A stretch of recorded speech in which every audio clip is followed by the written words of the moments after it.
Welcome back, guys. So, we're back exactly where we left off, I believe. So we are going to continue right off the bat. She's either really mocking me, or trying to trick me. I have nothing else to lose, though, so I might as well try something different. Maybe if I spread out my forces and try to control more territories, I can recoup the advantage. Shizune seems more to focus on conquering whole nations, so maybe I can sacrifice my hold on continents to gain more small countries. It's worth a shot. A few turns later, I end up losing the game anyway. Shizune adjusts her glasses victoriously and allows herself to tentatively pump a fist in the air in celebration. ...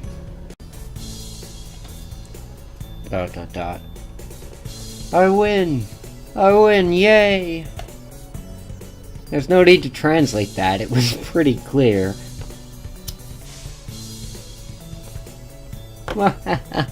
Don't look so sad, Hit-chan. You're really giving it your best. That's what I thought.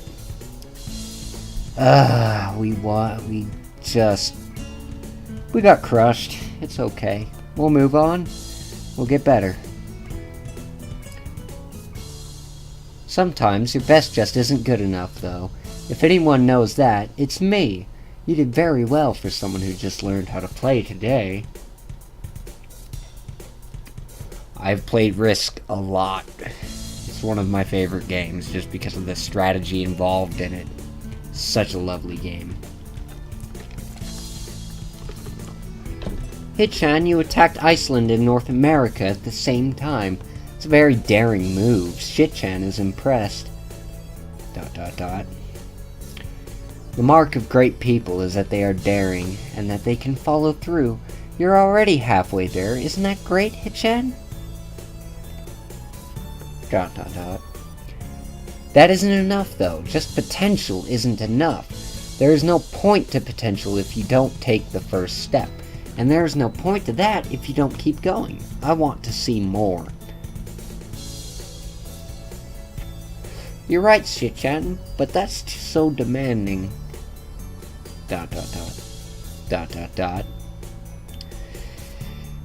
I feel like shit's going down when she's gonna say ... as well. Shizune leans forward, suddenly looking a lot less playful and more like the serious person I expected her to be from the start. ... Hit-chan, would you like to join the student council? She really doesn't waste any time, does she? But... It's only my second day of school, so I'm hesitant about committing to something so early. I haven't even taken a look at any other clubs yet. But spending time with Shizune and Misha doesn't seem like something I would hate. I still need more time to think about it before I decide for sure. Maybe I'll get back to you on it. ... Okay, Hit-chan, but I hope you're not just saying that so we don't feel bad. No, really. Really?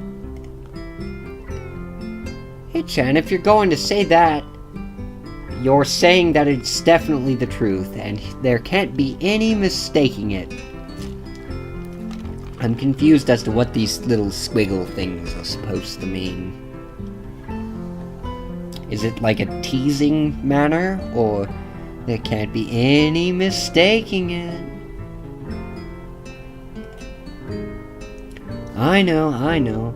I guess I should have my revenge for losing at the very least. Shizune smiles at the mischievous way that feels like twisting the knife in the wound of my loss. What happened to her eyes?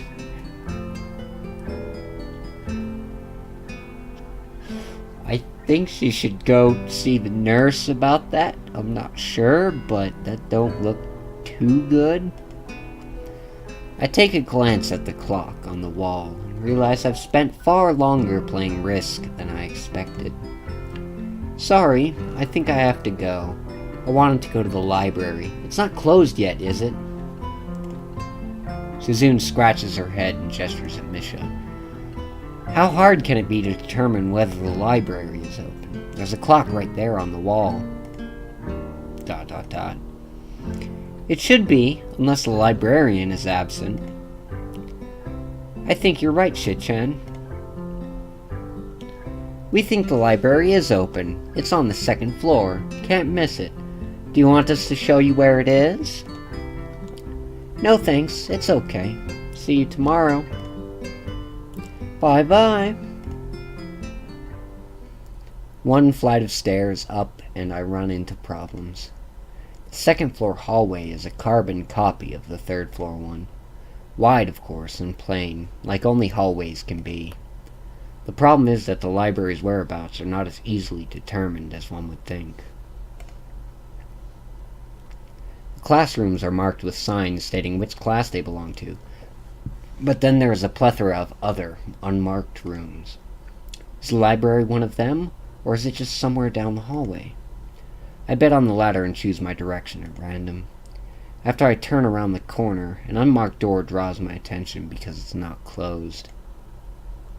It's not open either, though, just barely ajar so that I can see it's open and nothing else. It would make sense for the library door to be invitingly open, and while this one is not quite that, it's good enough. At the very least, it means that someone is inside and I can ask for directions, no matter how embarrassing it is. I gingerly push on the center of the door with my fingertips, every muscle in my arm ready to pull back at a moment's notice. The feeling of being an outsider to this school can't be shaken from my mind, so much that I instinctively fear doing something wrong by entering. They need to put some fucking WD-40 on that thing, my god! The door slowly creaks as if groaning from a deep sleep, though is much easier to open than I anticipated. That's a weird way to word it. Some things are weird in this, with the wording. Leaning over and poking my head even ever further inside to gain sight of the room as fast as possible, the meek hello on my lips is quickly snatched away.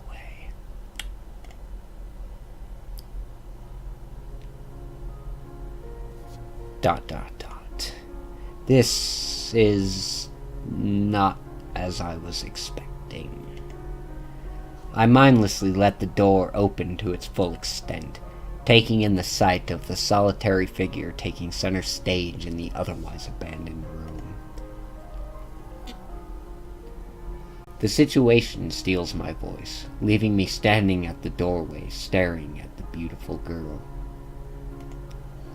Evidently having taken her time to assess the situation, the girl gently puts down her teacup and opens her eyes, but doesn't look at me. Hello there, may I help you? Staring directly in front of herself, the movements of her lips seem to break the silence rather than the words. However, it's the soft, measured voice that reminds me she's a being separate from the room itself. Not only is she likely the tallest girl I've ever laid eyes on, but even among the foreigners I've met, she's strikingly distinct. Hi. Sorry for intruding. I was just kind of lost. She takes a moment to formulate a response before speaking. Every action she takes feels as if it's carefully choreographed beforehand. Care to take a seat? Unexpected, considering that I'm intruding upon her. Thanks. I slowly step towards another seat opposite her, the girl resting the teacup and saucer on the wooden table in between. The way she doesn't track my movements with her head is telling that, and the slight cloudiness to her eyes means she must be at least partially blind, like Kenji. Come to think of it, her voice doesn't have any detectable accent either. I guess she must be half Japanese. As I take my seat, her composure takes me slightly off guard. Her air of relaxed confidence makes the silence entirely comfortable. The calming atmosphere is so very different from the student council office. I take it you're a new student to Yamaku. Yeah. I just transferred in yesterday. I get the distinct feeling my speech patterns don't match the formality of hers, accentuated by her restrained bow of greeting. One which I hasten to match before realizing the futility of the action. Because she's blind. I'm Lilly Satao. Pleased to meet you. Hisao Nakai. She gives a nod before gesturing roughly in the direction of her teacup. Would you care for a drink? Sure. As much as it pains me, I can't keep step with her formality in the proceedings. She gives a kind nod, taking the request in stride. Without another word, she steps off the chair and prepares a second cup of tea from a collection of supplies laid out along the shelf. A brush here, a brush there, her left hand often slightly touching the side of whichever container she's pouring into. Seems to be a process she's followed dozens of times before. As I lean sideways to see around her back, she seems to use her long, dainty finger to measure the right amount of water in the cup. It's one thing to see the different disabilities the students in my class have, but it's quite another to see how everyone seems to adapt. Shizune and Misha have no problem working together to communicate with me, and Lilly herself seems to have workarounds for problems I've never thought of. While I feel slightly guilty about her doing the work, she seems pleased to be following the correct process of the offerer preparing the drink. So, her soft voice brings me out of my silent observance. Which room were you looking for? It's not often this classroom is visited after school. The school library. Shizune and some classmates told me it was on this floor.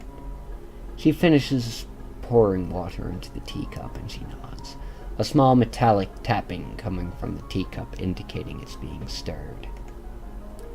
I'm aware of Miss Hakamichi, as are most students. To be with them means you're in class 3-3, no?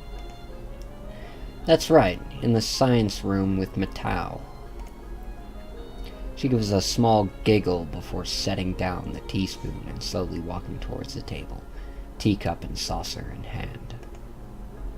He's quite a character. I imagine you'll come to like him. Most do. As she sets down the tea, I gently take it and have a sip. I'm really more of a coffee person, but this seems like a rather bad moment to bring it up. Nonetheless, the smell is quite nice. I hardly think it'd be hard to choke down. Thanks, Satao. It tastes really nice. She smiles and quickly waves her hand in front of her face. Lilly, please. There's no need to be too formal. She says this in spite of her exceedingly well-bred speech. Oh well. I guess I should try and ask her about herself, as it really does seem as if she's catering to me. So which classroom are you from? I'd imagine it's one of the third-year classes. Correct, I'm in class 3-2, which is on the third floor, same as yours. It's taught by Miyagi, and is specifically for both blind and partially blind students. Mr. Miyagi. Anybody? Mr. Miyagi. No? Nobody? Nobody get that reference? Okay then. I see. Sorry. I feel like slapping myself for the faux pas, looking at her face, though she doesn't seem in the least bit put off by it. My, there's no need to change your speech on my account. Sure, sorry. I guess I'm showing my newness here. An environment like this would be a big change, so I can't fault you for it. While the same can't be said for everyone, many have come to terms with their conditions. Category which would include her, it seems. All too ready to jump ship from this particular topic, I segue into another. Do you come here to drink tea often? It's a really nice place. Thinking on it, this might be her vision of the place behind my school that I like to have lunch at version. Blech. I come here fairly often. During lunch times, my duties as class representative don't leave enough time for an official club, so a friend and I use this room for having tea. Class representative, huh? Compared to Shizune, her mannerisms seem to be almost completely opposite. While Shizune's blunt and fiercely driven, Lilly seems relaxed and calm, almost aloof. Come to think of it, she might be useful for a less biased view of the school's clubs. What kind of clubs are there to join? The more popular ones are on the track and field club, which uses the field near the school during lunchtimes, the baseball club, and the book club in a room near the library. There are also numerous small ones too, though, such as the art and music clubs. At a time when I'm just wanting to get on my feet, rushing into a club right away seems slightly unappealing. I wonder if this school shares the same rule as my old one. Is it compulsory to join a club? It isn't, though it is encouraged. Ah, good, that's a relief. I've really let down my guard around this girl to let such a thing slip out. The fact seems to slightly amuse her. Not wanting my tea to get cold, I finally start drinking it as Lilly does the same. As I look over to the window over her shoulder, I notice the light coming into the room has a distinctly orange tint. Even here, time doesn't stand still. The time's gone quickly. Sorry? Right, she's blind. Of course she can't see the sun setting. It just looks like the sun is starting to set. Seems to come as a surprise for her, I guess. I guess she must have lost track of the time. Sorry, Hisao. I didn't mean to keep you from the library for so long. I quickly moved to allay her concern. No, it's okay. The library's still open, isn't it? She pauses and takes a moment to think on it. It's probably something I should have asked Shizune when I had the chance, but Lilly seemed